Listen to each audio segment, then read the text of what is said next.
And now, tonight's presentation of radio's outstanding theater of thrills, Suspense. Tonight, the story of murder in a sealed coal mine. We call it The Cave-In. So now, starring Mr. Ben Wright, here is tonight's suspense play, The Cave-In.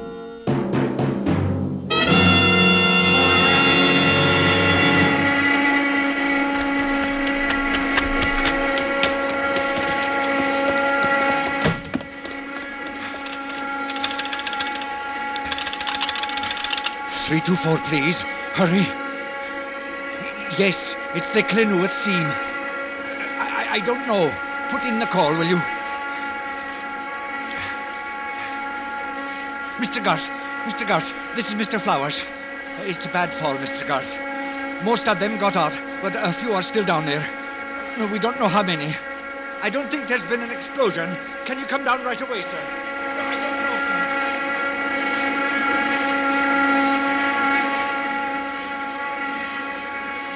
How is it down there, Will? I didn't turn around to look, Mr. Flowers. I ran for the sake of my life when I heard it coming. Haven't you got any idea who's still in it? Oh, I'm not sure. I was working along with you, Davis, Evan Lewis, and David Owen. I think maybe for Williams is with us too, but I can't be certain. All right. As soon as the dust is cleared a bit, we'll go down. Have any other men come up? I was the last, I think. Oh, answer it, will you, Thomas? Yes, sir.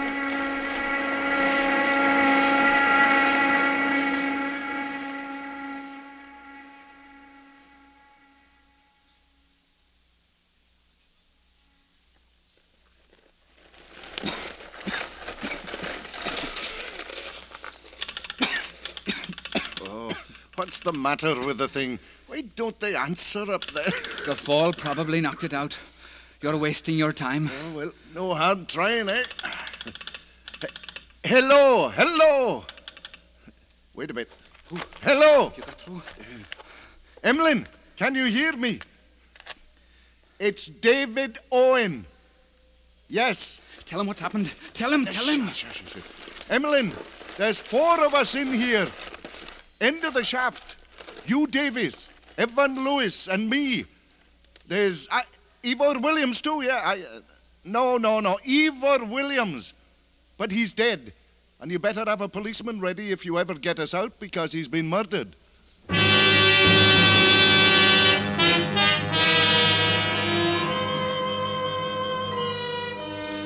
I was police inspector in charge of the district, which included Clenouet, a village in South Wales. It was ugly, with the grey ugliness of mining country. Dirty, sullen, with the inevitable poverty. I learned what had happened from the constable who drove me to the mine. There was a light drizzle falling, and it seemed that the entire village was gathered on that desolate spot. I saw Mr. Flowers standing near a shed at the entrance. Mr. Flowers? What is it, Constable? This is Inspector Glid, sir. How do you do, sir? Mr. Flowers, any news? Relief crew's been down there 2 hours now, sir. Should be coming up any minute. How are they? The 3 in the shaft. Mostly thirst, from what he says. Air's not too good either. Get any more details on the murdered man, Williams? Not much. He complained of a stomachache just before the cave-in and afterwards, before he died. He had convulsions like. Huh.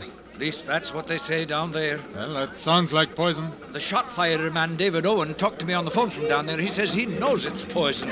He's a St. John's ambulance man. Any progress getting the others out? Oh, slow, very slow. It's worrying. Very, very loose down there, very loose. If there's another fall, well, you can see we can't afford to blast. I'd like to go down when you get close enough. No, I couldn't allow that, Inspector. Well, I'm afraid you'll have to.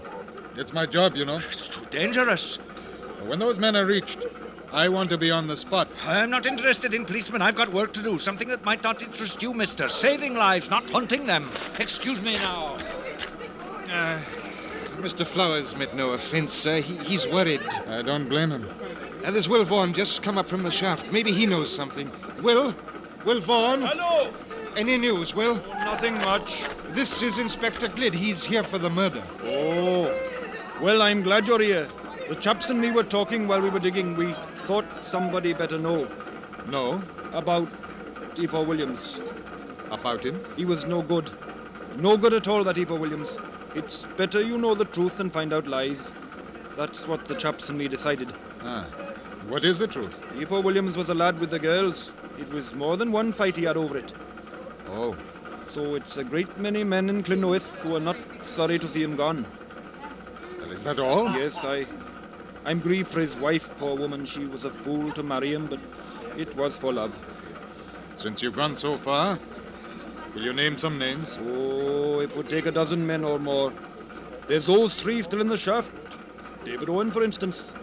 It is his daughter, Glynis, that's the latest trouble. There she is, standing by Mr. Flowers, over there, the dark girl. Oh?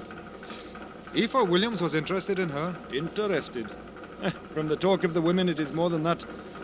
David Owen swore he'd give Williams a terrible beating if he didn't stay away from his daughter.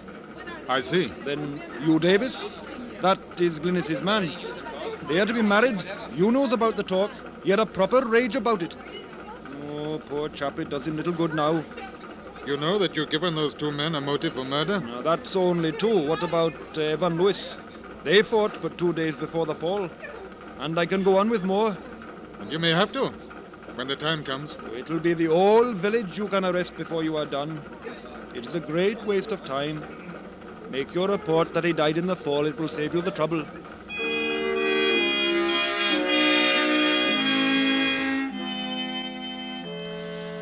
The day passed, and it became dark. Floodlights blazed down on the mine entrance, and the crews went down, then came up again. The women brewed tea, made food for the men. Another day came, and the voices of those who were trapped behind tons of coal and dirt were suddenly gone. The telephone line had failed. At 3 o'clock in the afternoon, the superintendent sent word to me that the next crew expected to break into the shaft. I was given clothing and a helmet. Then a few minutes later, a coal truck was rolling down the lines deep into the mine. Mr. Flowers and Will Vaughan were among those with me. All right, boys. Mind your head, sir. I will. We're shoring up with timbers as we go. That's the job of the shifters over there. All right, easy now. We shouldn't have more than a dozen feet to go, but slow. Slow's the word. You two start with the picks. We'll take turns. Oh, if you must be here, you must, Inspector, but stand out of the way. Give me a shovel. I can help. Policeman in the pits. All right, there's one on the truck.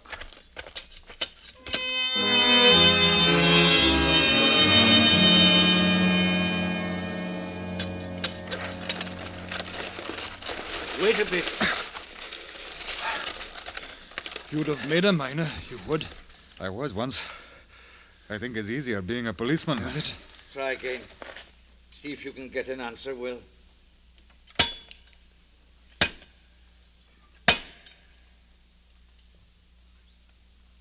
Do you hear anything? No.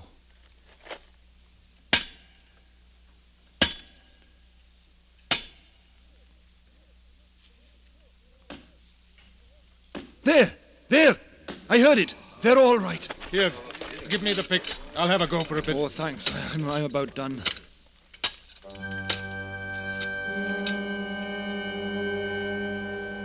We were working in a tunnel now big enough for only 2 men at a time. One working with pick, one carrying the dislodged dirt and rock to the entrance. It was a shaft within a shaft. The men could only work a few minutes at a time, and it was our turn, Will Vaughan and myself. We measured our progress by inches, lying on our stomachs, hacking at the unyielding earth, ducking as a miniature landslide fell about, coughing in the dust it raised. Will Vaughan had crawled to the tunnel entrance when my pick lodged in a seam. I tugged at it and then... I'm through! I'm through!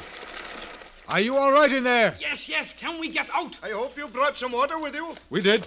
Bring some water in. Yes, we're bringing it. Can you walk? All of us except Ivor Williams. Come on, I don't want to look at him anymore. I'll drink outside. What's that? Come on, it's another fall. Come on!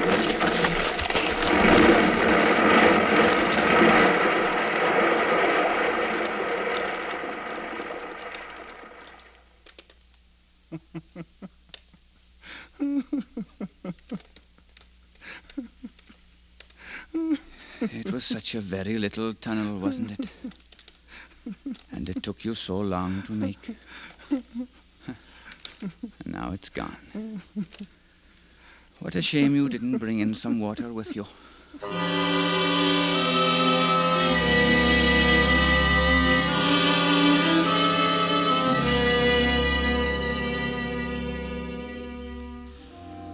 We stood there, heads bent a little, looking at what had once been the way to safety.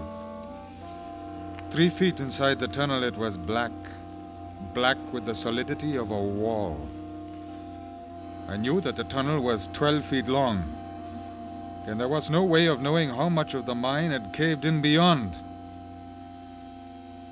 I turned away. The dead man, Eva Williams, lay huddled in a corner. When I looked at him, I knew it was poison. The blue lips, fingernails. And as I moved away, I suddenly realized how thirsty I was. Might as well sit down and wait. Have you got a cigarette? Yes. No, it'll make you more thirsty. You should have brought water in with you. I am sorry. Oh, it's not your fault. What happened to the telephone? They don't know. They were trying to find out when I came down. Oh, well, it's not too bad. The air's better now. They'll get through again. What's your name? There. Glid. Harry Glid.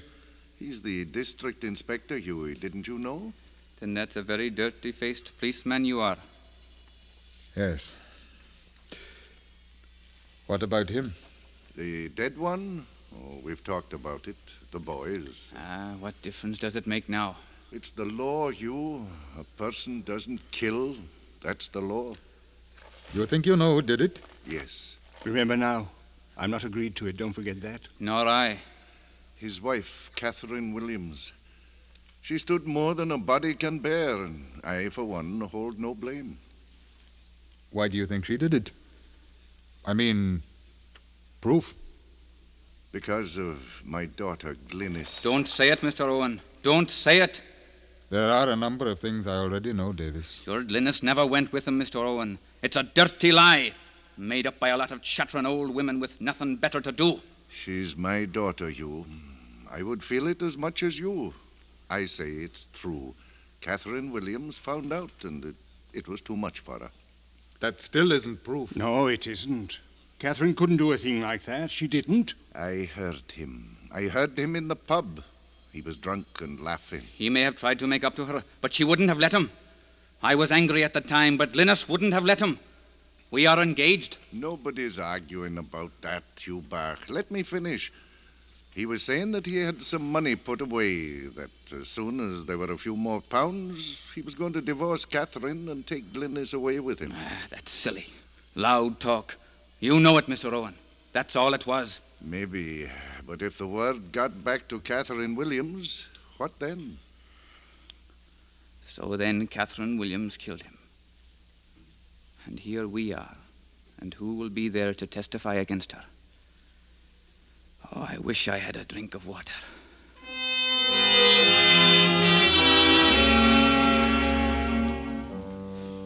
Now and again we tried the phone, but there was no sound.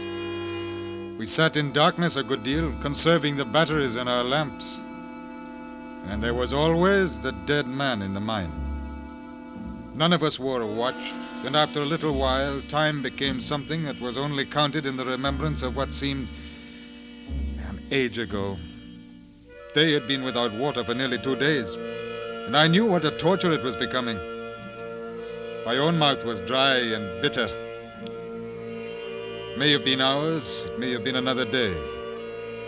We took turns at the little tunnel, tearing at the loose dirt and rocks with our hands.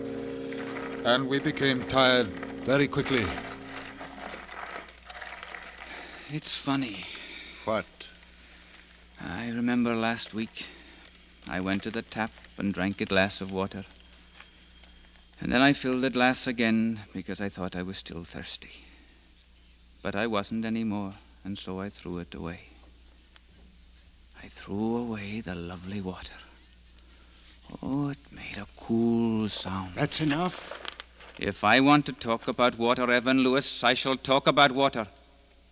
It is a great comfort for me. Well, not for me. Shut up. You are not telling me to shut up. Look, you know, this isn't going to do any good. Save your strength. What for? So that we can die more slowly? Hugh, try the telephone again. It may be working. As soon as I get my breath. In a minute. I'll do it.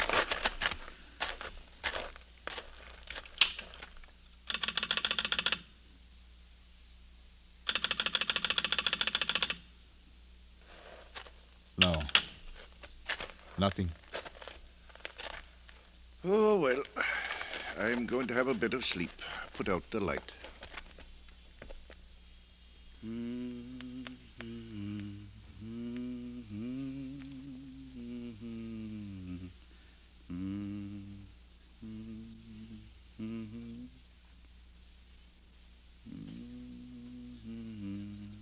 Why doesn't he stop staring at me? Easy, man, easy. He's not staring. We've covered his face. No, he's staring.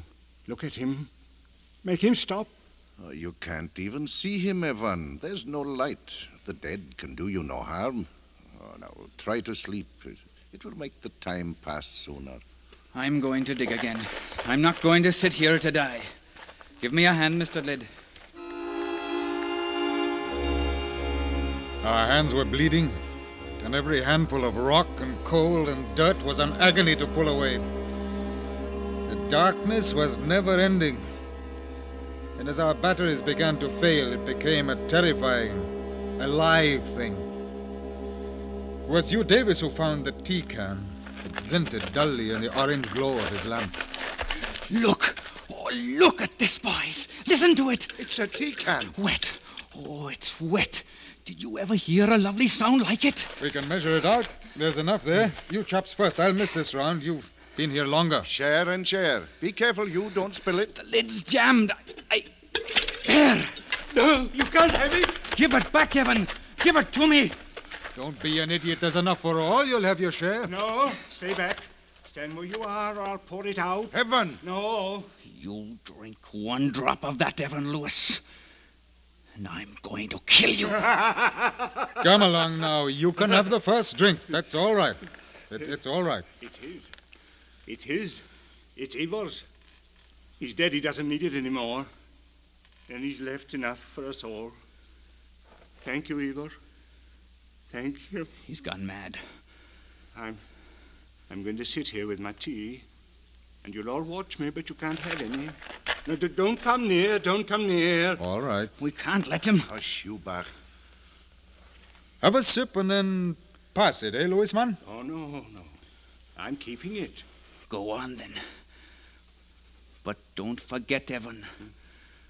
When we are outside, I am going to kill you. You remember what I say? You'll not be fit to live. What's the matter with him? Why doesn't he drink then and have done? I wonder. Stay there. Don't come near. Why don't you drink it? If you're not going to, give it to us. No, it's mine. Stay away. I'll pour it out. Go on, then. Pour it out. I will. Stay away. Why don't you drink it? Shall I tell you why? Because I think you know what's in it. You can't drink it, can you? Yes, if I want to, I will, too. Ivor Williams drank some of that tea, didn't he? Before he died. I don't know. Don't you come closer to me. Drink it, then. Go on. I will. But if you come closer, I'll pour it out. Then no one will have it. Don't. He means it, Mr. Lid. What did you put in that tea before you came down? Nothing. Then why are you afraid? I'm not. There isn't much choice, is there?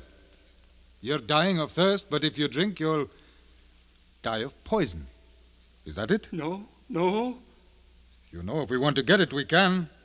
Not enough will spill out. Why don't you give it to me now? I can't. Huh? You killed him, didn't you? Give it to me. No, you're not going to have me. I'll drink it, see? Don't, Mr. Gled. Come back here. Don't do it, Evan. Don't. We'll stand by you. Get away from me. Oh, why, Evan, why did you do it? He was wicked, Owen. Ungodly. He deserved to die. He was cruel. He made my life a misery. I was engaged to Catherine 10 years ago, and he stole her from me. He deserved to die. Oh, the way he treated her. Oh, I'm sorry, Evan. I am sorry. It doesn't matter anymore. We'll not get out anyway. It's better to go quickly by drinking this. No, don't, Evan. The telephone. Hello? Hello? Hello, Mr. Glade. Yes. Are you all right? Yes, we all are. We'll be to you soon. It wasn't a bad fall, only a few feet. The men are clearing away now. Hold on. Thank you. Thank you very much.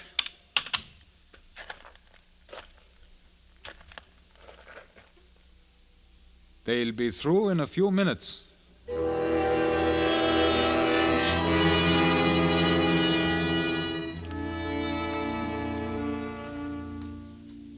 We waited, watching, listening. Evan Lewis crouched away from us, the spout of the tea can raised to his lips. Look, it's breaking through. They'll not hang me. They'll not. Stop it! Stop! No. Let him do it. It's better let go of me. No, Hugh, help me. I've got him. It's poison. He's drinking the poison. You're letting him die. You're killing him. It's the better this way.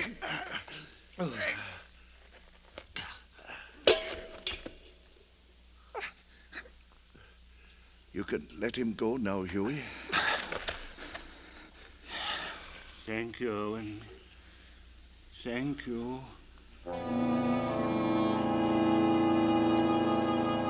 We were brought to the surface, but it was useless for Evan Lewis.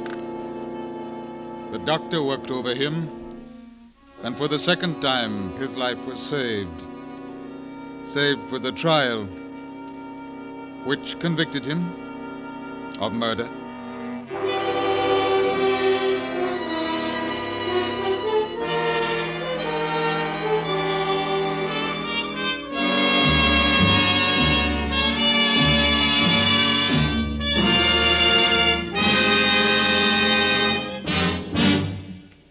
Suspense, in which Mr. Ben Wright starred in tonight's presentation of The Cave-In. Next week, another terrifying and provocative story by Mr. Ray Bradbury. We call it Kaleidoscope. That's next week on Suspense.